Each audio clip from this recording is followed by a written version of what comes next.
مفتی صاحب میری معذرت کہ میں تاخیر سے آپ کی طرف آ رہا ہوں. اب یہ ایک عجیب سی سچویشن ہے, اس کا حل کیا ہونا چاہیے؟ اب بالکل ایک سٹینڈ آف ہے اور آپ ماشاءاللہ ایک بہت بڑے اسکالر ہیں, تو کیا جو مذہبی قوتیں ہیں ان کو بیچ میں کوئی رول پلے کرنا چاہیے؟ کیا اس کو کیسے we should take it forward, ہم کیا کریں؟ بسم اللہ الرحمن الرحیم. برائے مہربانی مجھے بیچ میں انٹرپٹ نہ کیجیے گا, میں ترتیب سے اپنی بات کروں گا. جی. سب سے پہلے تو یہ کہ وزیر داخلہ ایسے بیانات دے رہے ہیں جو جذبات کو مشتعل کرتے ہیں. حکومت کی ذمہ داری جذبات کو ٹھنڈا رکھنے کی ہوتی ہے. ہر ایک کو معلوم ہے کہ حکومت کے پاس طاقت بھی ہوتی ہے, طاقت کو استعمال کرنے کا اختیار بھی ہوتا ہے, اس کے وسائل بھی ہیں, لیکن دنیا کی کوئی دانش مند, مہذب اور متمدن حکومت اپنے عوام پر اسلحہ نہیں برساتی, اپنے عوام پر تشدد نہیں کرتی اور نہ اسے اپنے لیے قابل افتخار سمجھتی ہے. اب میں اصل مسئلے کی طرف آتا ہوں. پہلی بات تو یہ ہے کہ وزیر داخلہ غلط بیانی سے کام لیں. انہوں نے ٹی ایل پی سے جو پہلا معاہدہ کیا تھا اس پر بھی ان وزراء کے دستخط تھے کہ فرانسیسی سفیر کو ملک بدر کیا جائے گا, لیکن بعد میں رمضان کی صبح صادق کے وقت انہوں نے وفاقی وزیر مذہبی امور, وزیر داخلہ, وزیر قانون پنجاب اور گورنر پنجاب نے جو معاہدہ کیا اس میں فرانسیسی سفیر کو ملک بدر کرنے کی کوئی شرط شامل نہیں تھی, بلکہ یہ تھا کہ اس مسئلے کو پارلیمنٹ میں لے جایا جائے گا. اس کے علاوہ کچھ اور گورنمنٹ کے وعدے, لیکن گورنمنٹ نے اپنے وعدوں کا ایفا کرنے اور ان پر عمل کرنے کے بجائے دوبارہ کریک ڈاؤن شروع کر دیا. ان کی شورا کو دوبارہ گرفتار کر لیا. عدالتوں کے فیصلوں کے باوجود حافظ سعد رضوی کو رہا کرنے سے انکار کر دیا اور رکاوٹیں ڈالی جاتی رہیں. یہ ٹرسٹ وردی اور جو قابل اعتماد ہیں اور جنہیں اپنے آپ پر اور اپنی قوم پر اعتماد ہوتا ہے, وہ وعدہ کر کے اس سے انحراف نہیں کیا کرتے بلکہ ایفائے عہد کی مثال پیش کیا کرتے ہیں. پھر وزیر داخلہ نے ٹیلی ویژن پر کہا کہ ایک مطالبے کے سوا ان کے باقی مطالبے ایسے ہیں جو تسلیم کیے جا سکتے ہیں, تو پھر انہیں چاہیے کہ ان وعدوں کو تسلیم تو پہلے کر چکے تھے ان کی تمام اسیر ارکان کو رہا کریں, ان کے خلاف دائر مقدمات کو واپس لیں.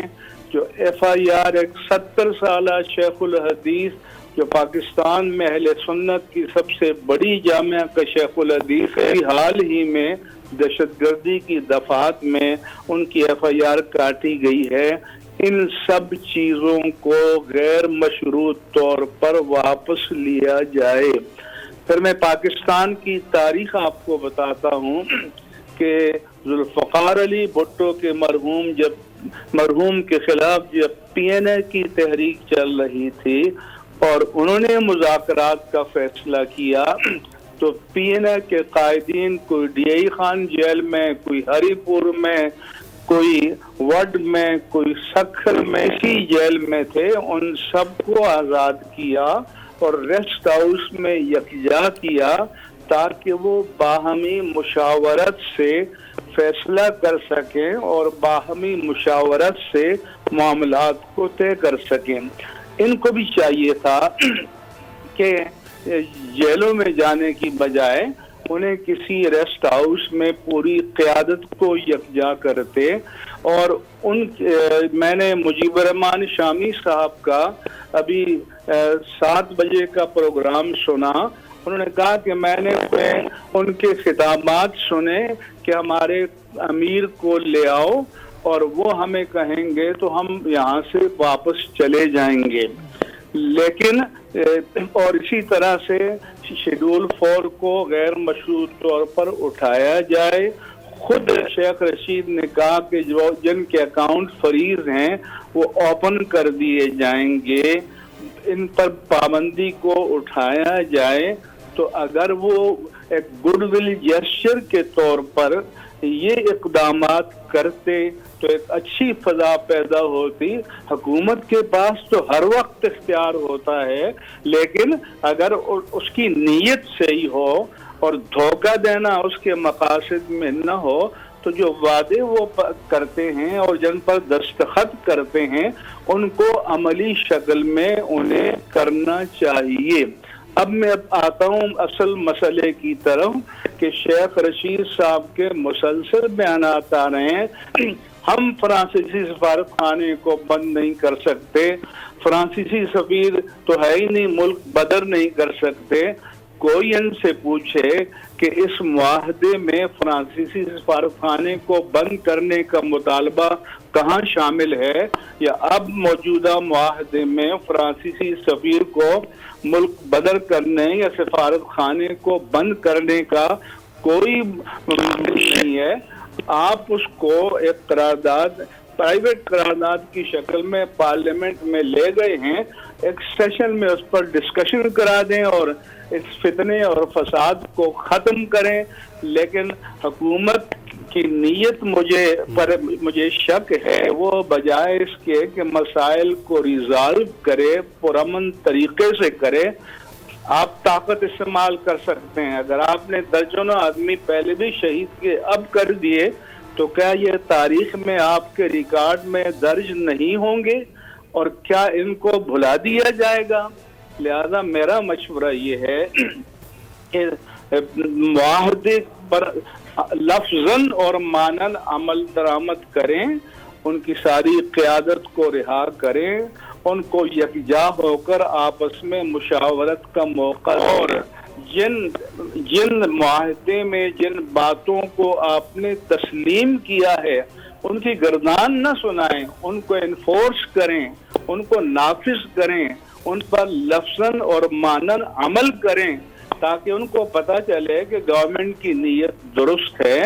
اس کے بعد جو مسئلہ ہے فرانسیسی مسئلہ، وہ تو آسان کر دیا گیا ہے کہ آپ پارلیمنٹ میں لے گئے ہیں اور آپ پارلیمنٹ میں اس پر ڈسکشن کرا دیں، اس کے علاوہ تو کوئی معنی آپ پر نہیں ہے۔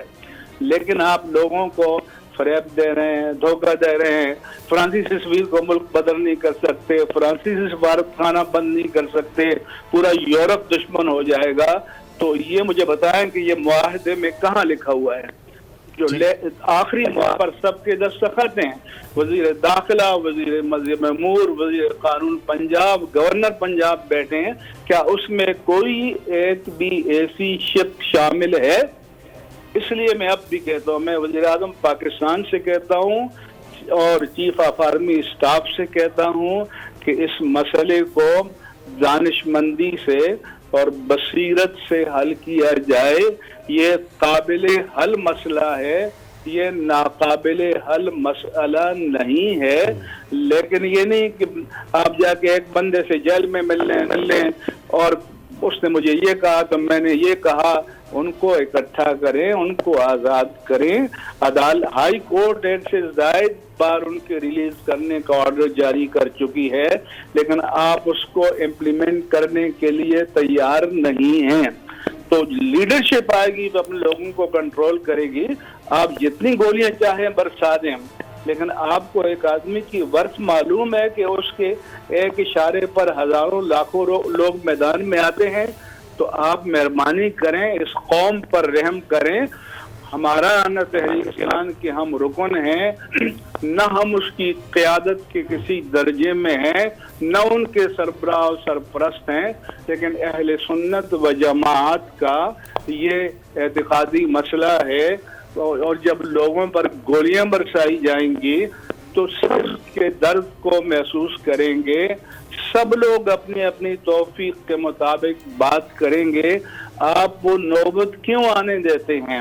اور یہ جو ناقابل اعتبار لوگ ہیں جنہوں نے دستخط کر کے اور انحراف کیا، ان کی بجائے کوئی معقول بندے آئیں حکومت کے، اور وہ ان کی قیادت کو آزاد کر کے ایک جگہ جمع کر کے اور ان سے بات کریں کہ جن کی بات پر کوئی اعتبار بھی کر سکے۔ بالکل ٹھیک ہے، بار بار جی مفتی صاحب آپ نے بڑی گفتگو فرمائی، میں بڑا مشکور ہوں آپ کا۔